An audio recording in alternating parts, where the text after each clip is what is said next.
Hello viewers, welcome to this edition of KTV Business News Analysis. Today we are looking at taking an incisive look at another subject, that of the birth of mega cities in Kenya's arid lands. But let me start by asking you, do you still remember the expression that the angle that Pythagoras never saw?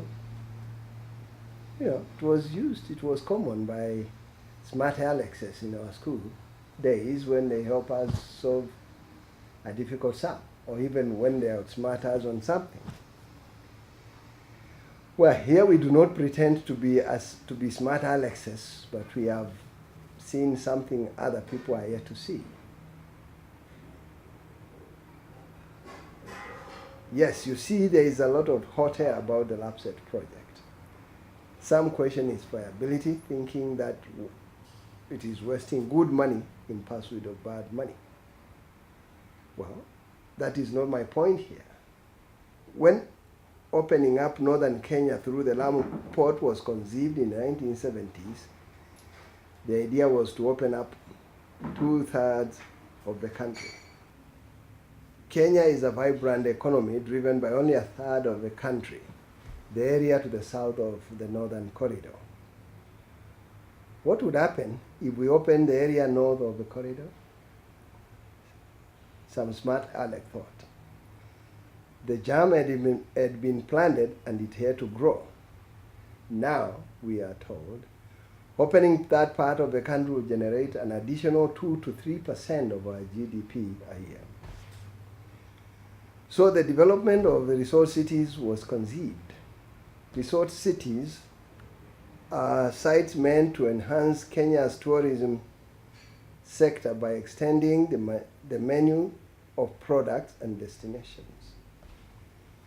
According to the web encyclopedia, Wikipedia, a resort city is a city where tourism or vacationing is a primary component of the local culture and economy.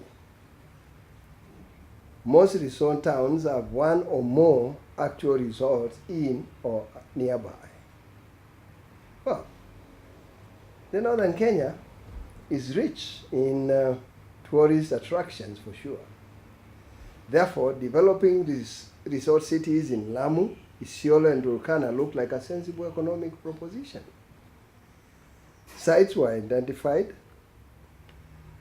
and the local authorities enthusiastically allocated land for the resort cities. Prototypes were developed and are still being marketed to the world.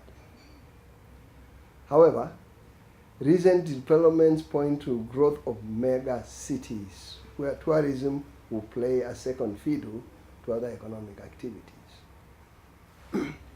And this is the angle that Pythagoras never saw. Lamu, Isiolo, and Turkana resort cities are set for bigger things. The three are located on the Lamu Port, South Sudan Transport Corridor, LAPSSET, whose original purpose was to evacuate the 350 barrels a day oil from South Sudan to the Lamu Port. Transporting people and freight was not considered viable, but a railway line and a highway were factored in anyway. What an instinct. Development in the energy sector have changed the perceptions. The corridor is beginning to look like the energy corridor in Kenya. Actually, it's becoming the energy corridor in Kenya. For one, commercially viable quantities of top-grade oil have been discovered in Turkana, in the Lokichar Basin. Two, the region is also home to Africa's largest wind power project, the 310 megawatt Lake Turkana wind power project. Studies are also going on to establish the viability of a proposed 150 megawatt wind power project in Isiolo and another 300 megawatt project in neighboring Marsabit County. Kenya, experts say, has the capacity to produce 3,000 megawatts of wind power, the bulk of which will come from northern Kenya.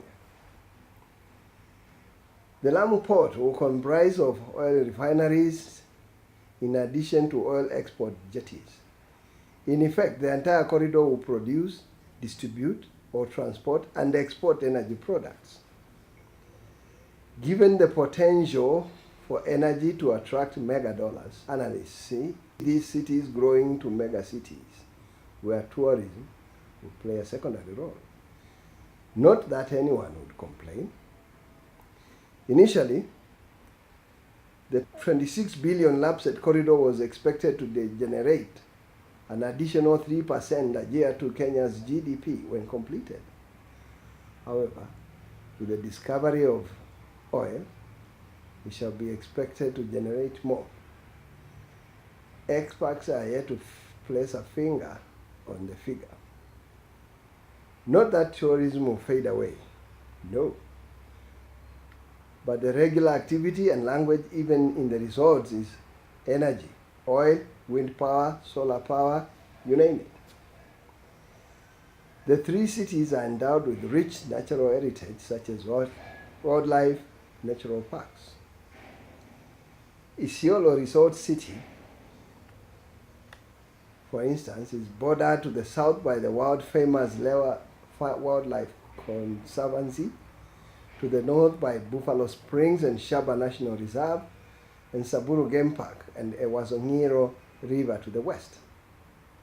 Other underexploited parks that stand to gain from the Isiolo Resort City are Mount Sabit, Ruma, Rahole, Kitui, Disanadi, and Kora parks.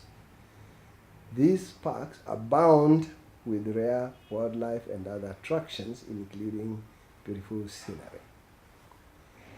Isiolo itself is famous.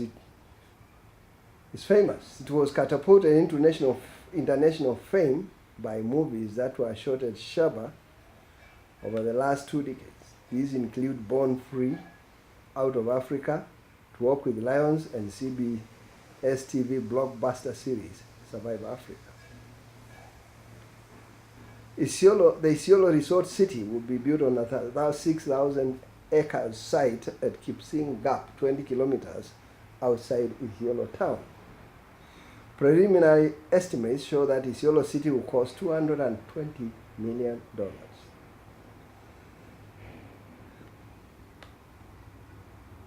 The international airport in Isiolo is already complete.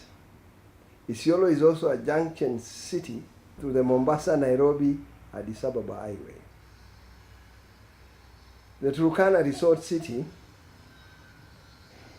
at Elias Springs on the shores of Lake Turkana will cost another $220 million to put up. Lake Turkana hosts 3 national parks, namely Sibiloi, Central Island, and Southern Island National Parks. Loyangalani, the site of Africa's largest wind power, is just to the southeast of Lake Turkana. The Lamu port is designed to mimic the world-renowned cities in the world, such as the Sun City in Durban, South Africa, and Dubai. The Lamu resort will boast of 3- and 6-star hotels, a local art and craft museum, theaters for international festivals and international sports, casinos, discotheques, swimming pools, conference centers. As we say, better develop these cities fast. They will be soon required by the captains of energy sector. The Lamu South Sudan Ethiopia transport corridor is not a white elephant in the making. It will soon open up an entire region, 2/3 of the country for development, and that opening will give birth to mega cities, thus moving population from the current mega cities to the cities outside the city, such as Nairobi and Mombasa.